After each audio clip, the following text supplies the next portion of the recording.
Coming up on Mountain News this morning, the conflict in Syria is reaching back home as a Kentuckian from overseas shares his experience with the country. And one Christmas story is getting remade, but this time with a twist of an Appalachian folk tale. Dedicated to Eastern and Southern Kentucky, this is WYMT Mountain News this morning.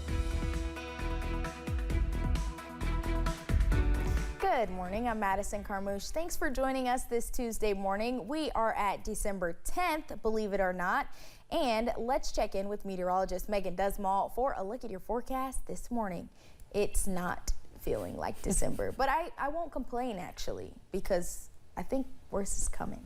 Worse is coming, but good news is here. Let's go through it a little bit. We're going to have good news for today. We'll have that colder weather for tomorrow and Thursday, but the secondary good news is that it won't be lasting long and we'll be warming up. So this is just a little bit of a tease of what is to come, but let's take a look at those current temperatures, because right now we're seeing those warm temperatures and it's quite nice. I mean, 45 here in Hazard, 52 in Jackson, 55 in Monticello, and 54 in Somerset. And we're only going to see those temperatures keep on keeping on because we're getting to the mid to upper 60s. 68 in Manchester, Middlesboro, Williamsburg, and 66 in London, Somerset, and Monticello. So it's going to be a nice day. I mean, we do have those chances for rain that are moving through the area today. So maybe if you get into those dry patches, you can really go out and enjoy the weather, maybe take a nice walk at a park. But for the next 12 hours, really we'll just have those rain chances scattered throughout the day with the high temperature around that 3 o'clock mark. Madison. All right, Megan, thank you. 2 people are behind bars after a collision in Wayne County. Sheriff's deputies responded to a complaint at a home on Morris Hill Road on Saturday. Tiffany Gladish was reportedly behind the wheel of a Chevy Malibu when she hit a Nissan SUV being driven by Tracy Kidd. Both people involved in the incident reportedly told police a similar incident happened the night before, which was not reported. Gladish and Kidd were taken to the Wayne County Detention Center. A judge has yet to decide whether or not a suspected murderer will face the death penalty. Stephen Shing is accused in the shooting death of Scott County Sheriff Deputy Caleb Conley in May of last year.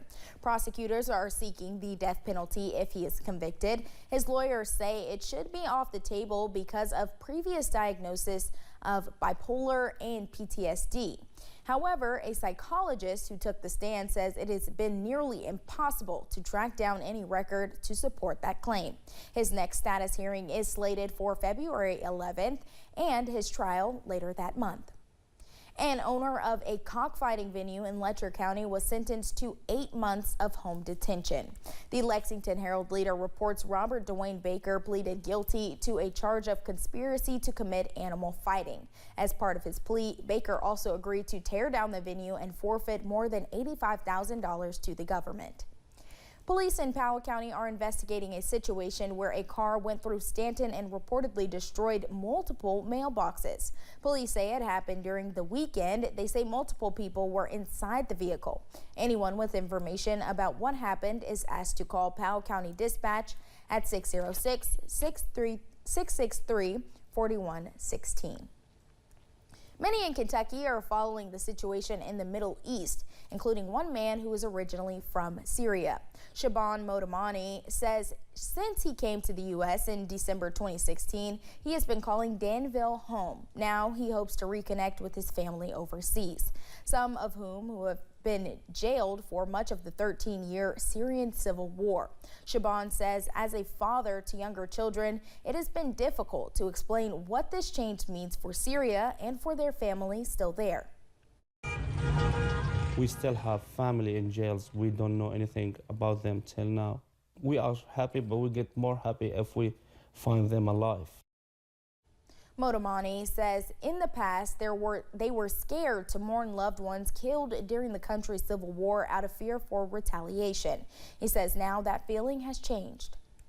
The Challenger Learning Center of Kentucky has a new director. Officials have announced Olivia Sturgill as the new director in Hazard. A news release says Sturgill brings experience in education, grant management, and community outreach.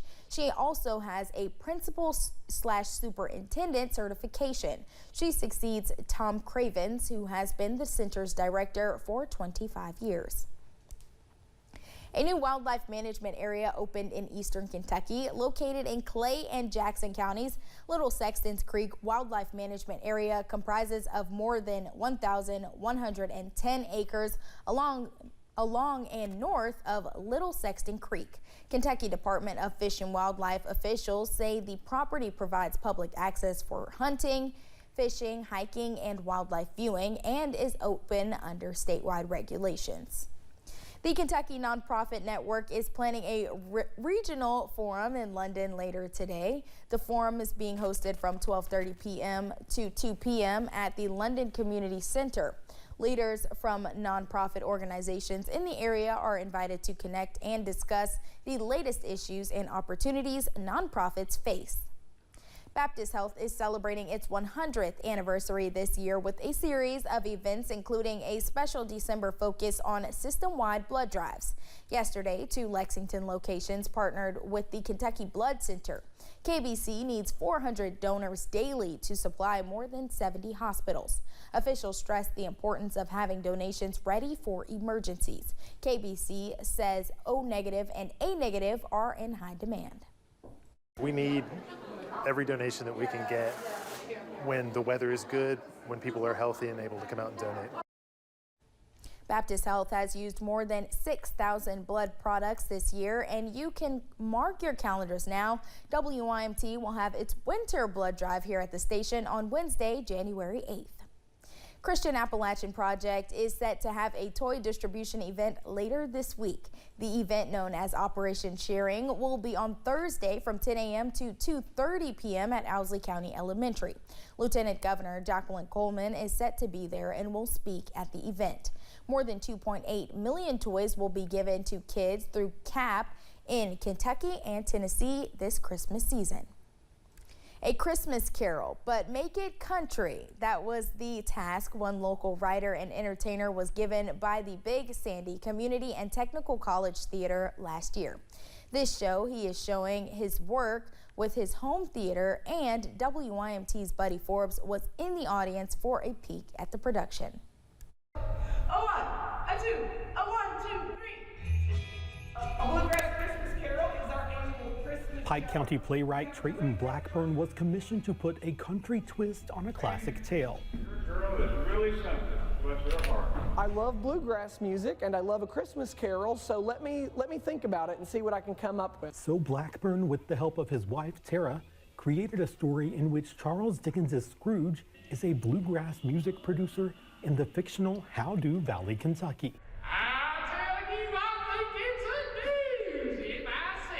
Who forgot the meaning of music and merriment and has to find his way back through the help of the haunting haunts of Christmases past, present, and future. Being able to take this well-known story, tell it through the language and the dialect of your culture with people that you love, you just can't beat it. Blackburn says he wanted every page to come alive on the stage, so he brought a bluegrass Christmas carol to the actors at his home theater. These are not just actors, these people are my family. There was a great comfort and nostalgia in doing this show with these people. You know, we're all nostalgic for A Christmas Carol. The Artists Collaborative Theater is performing the Mountain musical at Pikeville High School, allowing Blackburn to see his Appalachian adaptation find its way home. Do you think people are actually going to pay money to listen to that kind of trash? With his co-director Jason Justice saying it is a one-of-a-kind experience. Beautiful show to watch, amazing people on stage, completely 100% volunteer, no one gets paid. Saying the story between the pages is not about the ghosts, guitars, or geezers. And the message of the show is one that I believe, I just believe the world, the community could use right now. But the happiness, hope, and healing that can come with the holidays. Merry Christmas. In Pike County, Buddy Forbes, WYMT Mountain News. The show will be back at Pikeville High School Friday and Saturday nights at 7:30 and Sunday at 3 p.m. Those tickets are $12. More community college students can now easily transfer to the University of Louisville and earn a 4-year degree. It is thanks to an expanded agreement with the Kentucky Community and Technical College System. The two have partnered to create new pathways for transfer students to earn degrees. U of L is now working with all 16 KCTCS schools to help students complete their general education requirements before they transfer.